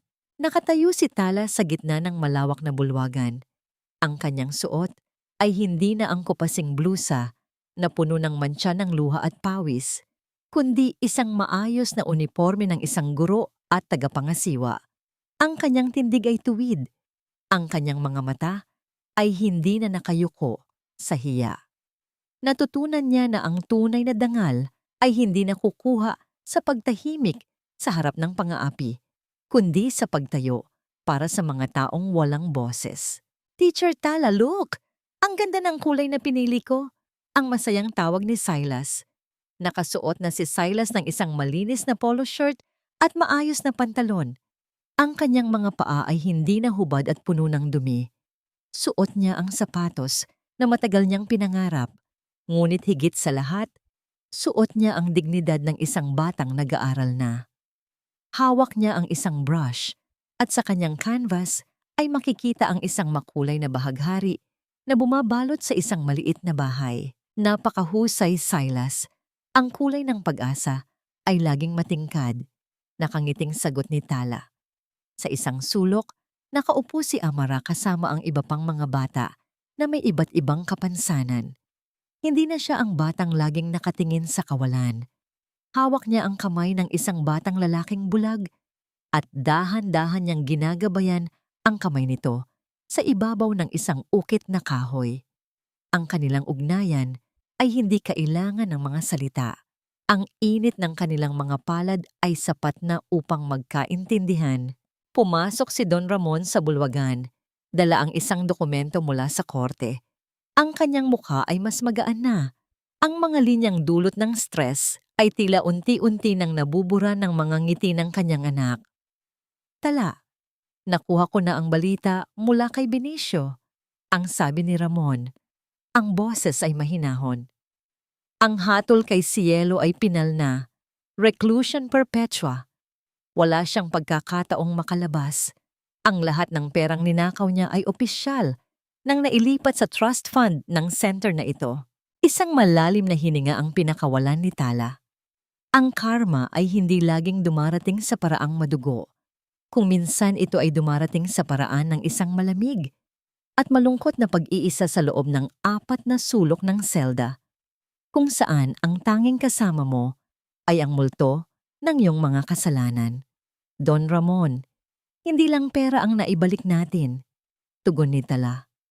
na ibalik natin ang karapatan ng mga batang ito na mangarap ng walang takot na may magnanakaw sa kanilang kinabukasan. Lumapit si Ramon kay Amara at hinalikan ang tuktok ng ulo ng anak. "You're right. At dahil sa'yo, natutunan kong ang pagiging ama ay hindi nasusukat sa laki ng bank account, kundi sa haba ng pasensya at lalim ng pakikinig." Habang naghahanda sila para sa unang pagtatanghal ng mga bata, napansin ni Tala ang isang maliit na sobre sa ibabaw ng kanyang mesa. Galing ito sa ospital. Ang kanyang ina ay tuluyan ng nakarecover mula sa operasyon at nakatakda ng lumabas bukas. Ang bawat sentimong pinaghirapan niya, bawat sakripisyo, at bawat gabing puno ng pighati ay nagbunga ng isang matamis na tagumpay. Ngunit sa gitna ng kasiyahan, isang pamilyar na amoy ang biglang dumaan sa harap ni Tala. Isang amoy ng French perfume, ang amoy ni Cielo. Napalingon si Tala, ang kanyang puso ay biglang kumaba. Ngunit walang tao roon. Ang nakita lang niya ay ang isang bukas na bintana kung saan pumapasok ang malakas na hangin, tinatangay ang ilang mga talulot ng tuyong bulaklak.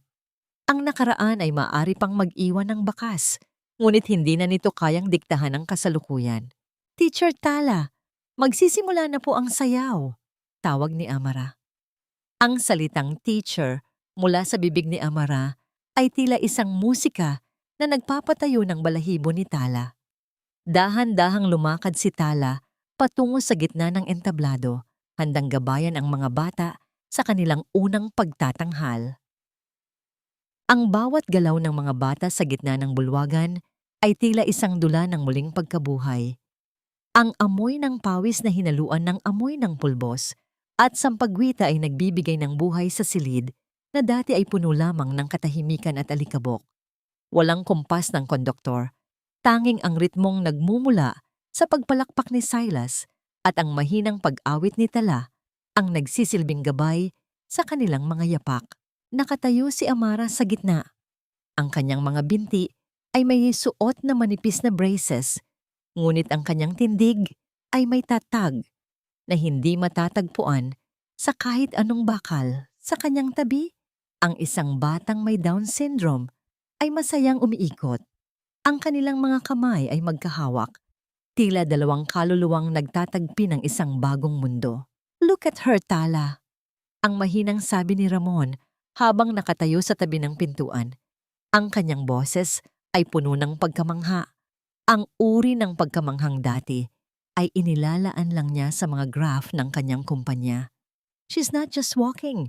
She's leading." Dahil sa wakas, Don Ramon, naramdaman niyang ang kanyang boses ay hindi lang naririnig, kundi pinapahalagahan. Sagot ni Tala. Ang bawat bata rito ay may sariling kwento ng sakit. Ngunit dito, ang sakit na yon ay ginagawa nating sining. Isang sandali ng katahimikan ang namagitan sa kanila habang pinagmamasdan ang mga bata. Ang araw ay unti-unting lumulubog, nagbibigay ng kulay ginto sa bawat sulok ng center. Ang anino ng mga puno sa labas ay tila sumasayaw din sa ritmo ng kagalakan. May sulat na dumating mula sa abogado ni Silo, panimula ni Ramon. Ang kanyang boses ay bumaba sa isang seryosong tono. Humihingi siya ng tawad. Gusto niyang makita si Amara bago siya ilipat sa correctional facility sa malayo. Naramdaman ni Tala ang biglang panlalamig ng kanyang mga daliri. Ang imahe ng nanlilisik na mga mata ni Cielo at ang amoy ng nasusunog na tela sa nursery ay biglang nagbalik. Tumingin siya kay Amara, na ngayon ay masayang tumatawa habang tinutulungan si Silas na ayusin ang mga kagamitan sa sining. "Anong balak niyo, Don Ramon?" tanong ni Tala. "I asked Amara." Sagot ni Ramon. Ipinakita ko sa kanya ang sulat. Alam mo ba ang ginawa niya? Kumuha siya ng isang puting krayola at iginuhit niya ang isang pinto na may malaking padlock. Pagkatapos, ibinigay niya sa akin ang papel at sinabing, "Papa, let it be." Hindi galit ang nasa puso niya, Tala. kundi ang pagnanais na tuluyan ng isara ang pinto sa dilim. Isang mabigat na dalahin ang tila nawala sa balikat ni Tala. Ang karma ni Cielo ay hindi lang ang pagkabilanggo, kundi ang tuluyang pagkalimot sa kanya ng mga taong binalak niyang sirain. Ang kanyang pangalan ay hindi na magiging sanhi ng takot.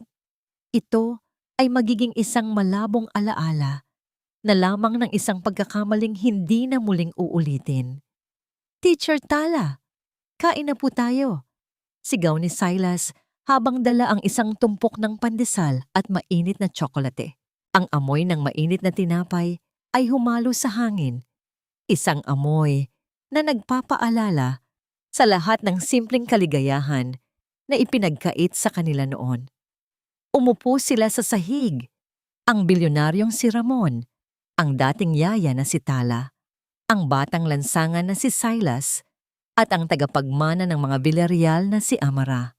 Walang lamesang naghihiwalay sa kanila, walang status na nagdidikta kung sino ang dapat mauna. Sa sandaling iyon, napansin ni Tala ang isang maliit na ukit sa pader ng bulwagan, malapit sa sahig.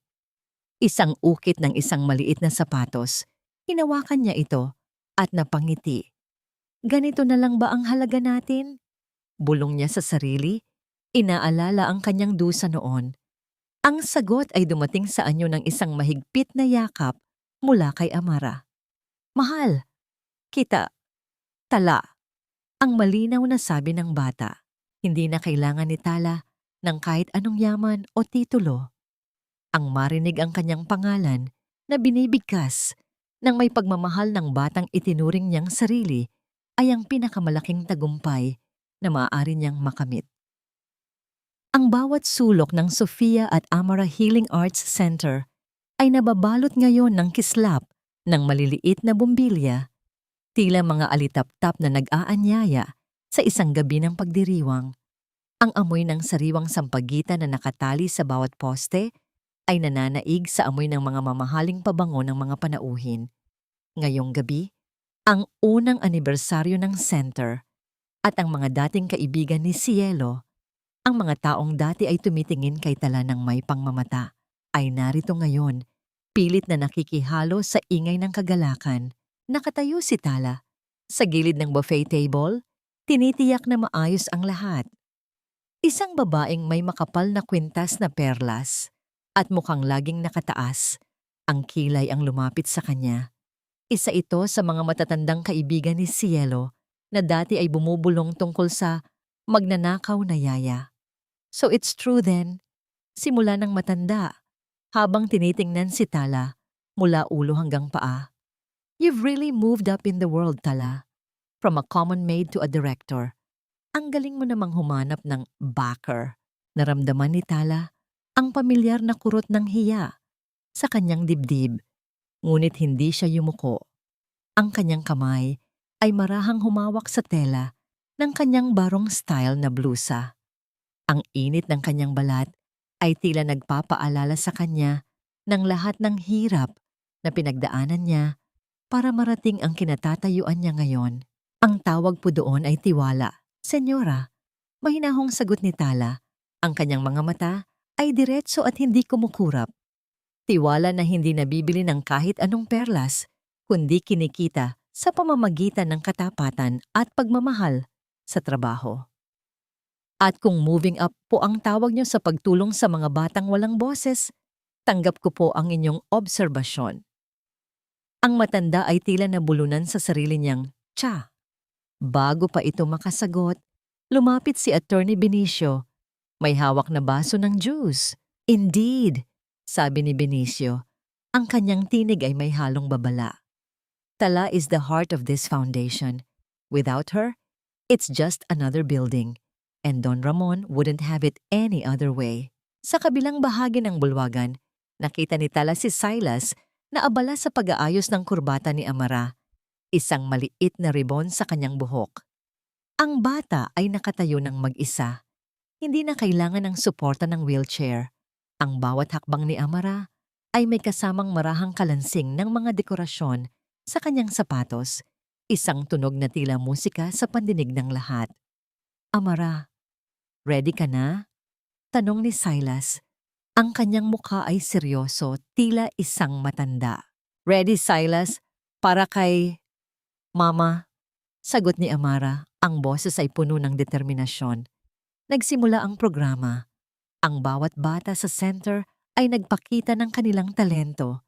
May mga batang pipi na sumayaw sa kumpas ng mga ilaw at mga batang bulag na umawit nang may damdamin na nagpaiyak sa lahat ng panauhin.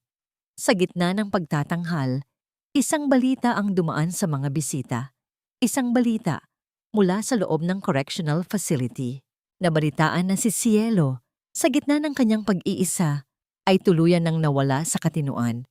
Madalas daw itong makitang kinakausap ang mga pader. Pilit na pinupunasan ang mga mantsa na siya lang ang nakakakita. Ang babaeng dati ay takot na takot sa dumi ay ngayon ay nabubuhay sa gitna ng sarili niyang guni-guni. Ang karma ay hindi lang kumuha ng kanyang kalayaan, kinuha rin nito ang tanging bagay na ipinagmamalaki niya, ang kanyang talino at kontrol. Nang matapos ang programa, lumabas si Tala sa beranda para lumanghap ng hangin. Nakita niya si Ramon na nakatanaw sa malayo. Hawak ang isang luma at kupasing sapatos na gawa sa basahan. It reminds me every day, Tala. Sabi ni Ramon nang hindi lumingon, na ang pinakamahalagang bagay sa mundo ay ang mga bagay na tinitahi natin gamit ang ating puso kapag wala na tayong ibang sandata. Lumapit si Amara at Silas sa kanila. Hinawakan ni Amara ang kamay ni Tala at ang kamay ni Ramon. Pinag-isa ang mga ito sa gitna. Family, bulong ng bata, ang amoy ng gabi, ang bango ng sampagita at ang init ng mga kamay na magkakakapit ay sapat na upang malunod ang lahat ng pait ng nakaraan. Ang hiya ay wala na. Ang tanging natira ay ang awa na naging lakas at ang healing na naging isang bagong buhay. Ngunit sa gitna ng kanilang katahimikan, isang estranghero ang lumitaw sa gate ng center. Isang lalaking may dalang mga dokumentong may tatak ng gobyerno. Ang kanyang mukha ay seryoso at tila may dalang panibagong hamon. Ang bawat yabag ng lalaking papalapit sa gate ay tila isang babala na hindi kayang palampasin ng gabi. Ang kanyang suot na barong ay kasing tigas ng kanyang ekspresyon at ang hawak niyang itim na bag ay tila naglalaman ng mga timbang na muling susubok sa tatag ng pamilyang Villarreal. Sa ilalim ng malamig na liwanag ng buwan, ang bango ng sampagita sa paligid ay tila panandali ang naglaho, napalitan ng amoy ng lumang papel at tinta ng gobyerno. Don Ramon Villarreal? Ako po si Attorney Manuel mula sa Solicitor General's Office. Ang boses ng lalaki ay formal, walang bahid ng emosyon. Naramdaman ni Tala ang biglang paghigpit ng hawak ni Amara sa kanyang palda. Ang bata, na tila may radar para sa panganib, ay umatras ng bahagya. Lumapit si Ramon. Ang kanyang mukha ay naging seryoso. Muling bumalik ang aura ng isang protektadong ama. May kinalaman ba ito kay Cielo? Tanong ni Ramon. Ang boses ay matigas tila bakal. May kinalaman ito sa huling hiling ng inyong yumaong asawa, si Sofia Villarreal. Sagot ng abogado habang binubuksan ang bag. Sa gitna ng investigasyon sa mga ari-arian ni Doña Cielo, natagpuan namin ang isang dokumentong pilit na itinago sa loob ng vault ng isang bangko sa labas ng bansa. Isang lihim na testamento na ginawa ni Sofia ilang linggo bago ang kanyang aksidente. Napatigil ang lahat. Ang amoy ng gabi ay tila naging kasing pait ng isang lihim na matagal nang ibinaon sa lupa. Dahan-dahang inilabas ng abogado ang isang asul na folder. Nakasaad dito na alam ni Sofia ang lahat ng pagnanakaw ng kanyang hipag. Ngunit higit pa roon, may isang pangalan siyang binanggit na nais niyang maging katuwang ni Don Ramon sa pag-aalaga kay Amara kung sakaling may mangyari sa kanya. Patuloy ng abogado, lumingon ang lahat kay Tala. Ang puso ni Tala ay tila isang ibong nagpupumiglas sa loob ng kanyang dibdib. Bakit siya babanggitin ng isang babaeng halos Hindi naman niya nakilala ng matagal. Binanggit ni Sofia ang pangalan ng isang talamakaraeg, basa ng abogado. Ayon sa sulat, si Tala ay anak ng kanyang matalik na kaibigan at guro noong kabataan niya sa Visayas. Sofia was secretly paying for your mother's initial treatments years ago, Tala. Hindi utang na loob kay Cielo ang nakuha niyo, kundi ang tulong na sadyang inilaan para sa inyo ni Sofia. Ang katahimikan sa beranda ay nabasag lamang ng isang mahabang buntong hininga mula kay Tala. Ang hiya na laging nagpapabigat sa kanyang kalooban ay biglang naglaho, napalitan ng isang mainit na daloy ng luha. Hindi siya isang yaya na kinuha dahil sa awa. Siya ay bahagi na ng plano ni Sofia bago pa man magsimula ang lahat ng dilim. It means, simula ni Benicio na nakangiti na ngayon, hindi aksidente na napunta ka rito, Tala. You were meant to be Amara's guardian, legal at ayon sa batas. Tumingin si Ramon kay Tala. Ang kanyang mga mata ay puno ng paghanga at isang uri ng kapayapaang ngayon lang niya naramdaman. So, you're not just a teacher, Tala. You're family. Long before I even realized it. Sa sandaling iyon, isang puting van ang pumasok sa gate. Lumabas mula rito ang ina ni Tala, nakatayo na ng mag-isa. Ang kanyang mukha ay maliwanag at puno ng kalusugan. Nang makita ang kanyang anak, hindi na kailangan ng mga salita. Ang amoy ng luya at pagmamahal ay muling bumalik sa buhay ni Tala. Ma! Sigaw ni Tala habang tumatakbo patungo sa kanyang ina. Habang nagkakayakap ang mag-ina sa ilalim ng mga bituin, lumapit si Amara at Silas. Ang bata ay dahan-dahang kinuha ang kamay ng ina ni Tala at inilagay ito sa kanyang noo. Isang pagmamano, isang simbolo ng paggalang at pagtanggap sa isang bagong lola. Ang karma ay tapos na. Ang lahat ng kinuha ni Cielo, ang pera, ang boses ni Amara, ang dangal ni Tala, ay naibalik na ng may kasamang interes. Ang dilim ng dinto ay tuluyan ng napalitan ng liwanag ng isang tahanan. Teacher Tala, tawag ni Amara. Ang kanyang boses ay malinaw na tila kristal.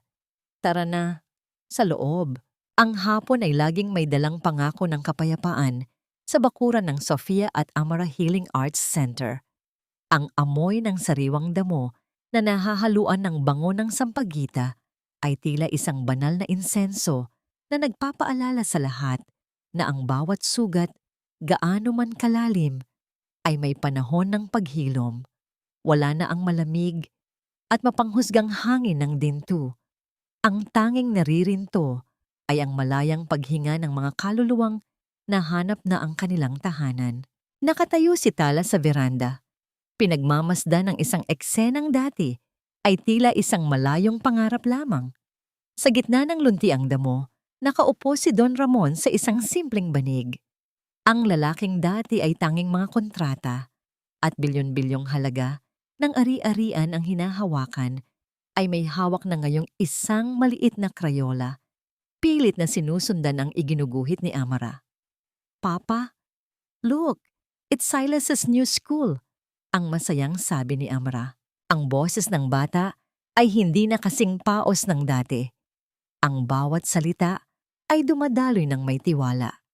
Tila isang sapa na sa wakas ay nakawala sa pagkakabara ng mga bato. Si Amara ay hindi na nakaupo sa wheelchair. Nakasuot siya ng isang magaan na bestido at ang kanyang mga binti, bagamat may maliliit na pilat mula sa mga nakaraang operasyon, ay matatag na nakatapak sa lupa. Sa di kalayuan, naririnig ang ritmo ng isang tambol. Si Silas, na ngayon ay nakasuot na ng maayos na uniforme sa paaralan, ay hindi pa rin bumibitaw sa kanyang hilig sa musika. Ngunit sa halip na latang kalawangin, isang tunay na djembe na ang kanyang tinitira.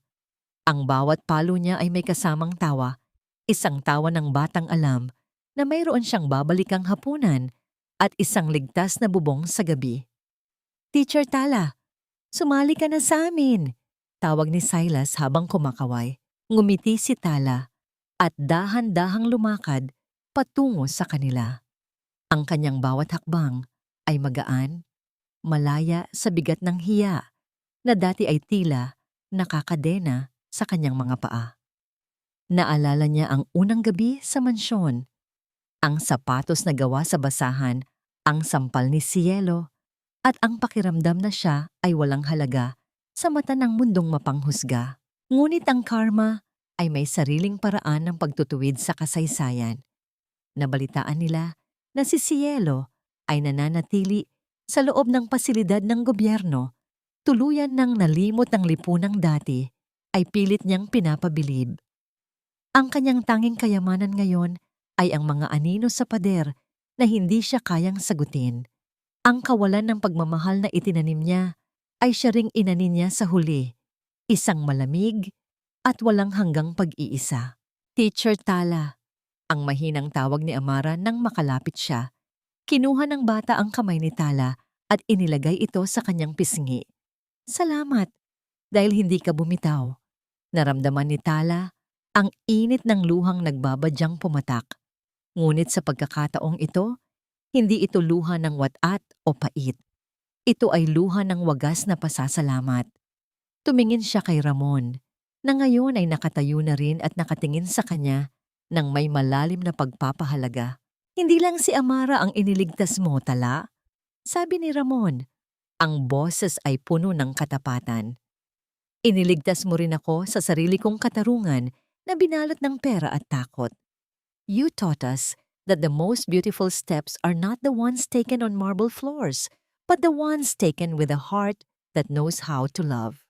Sa loob ng glass case sa gitna ng hall ng center, nakalagay pa rin ang sapatos na gawa sa basahan. Hindi na ito tinitingnan bilang simbolo ng kahirapan o isang eyesore. Ngayon, ito ay isang relic ng katapangan. Isang paalala na ang pag-ibig ay kayang maghabi ng kahit anong mantsa at punit upang maging isang obra maestra. Ganito na lang ba ang halaga natin? Bulong ni Tala sa hangin. Inaalala ang kanyang sariling tanong noon. Ang sagot ay nahanap niya sa tawa ni Amara, sa matatag na kamay ni Ramon, at sa bagong buhay ng kanyang may sakit na ina na ngayon ay mahimbing na natutulog sa loob ng kanilang bagong bahay. Ang halaga ng isang tao ay hindi nasusukat sa kung ano ang kaya niyang bilhin, kundi sa kung ilang kaluluwa ang kaya niyang pagalingin. Ang araw ay tuluyan ng lumubog, ngunit ang liwanag sa Sofia at Amara Center ay hindi naglaho. Habang naglalakad sila, papasok sa loob, magkakahawak ang kamay. Alam ni Tala na ang kanilang kwento ay hindi natatapos sa isang happy ending. Ito ay nagsisimula pa lamang sa isang buhay-yuhay na puno ng katotohanan, kung saan ang bawat hakbang ay may kasamang awit at ang bawat puso ay malayang sumasayaw sa ilalim ng pagpapala ng langit.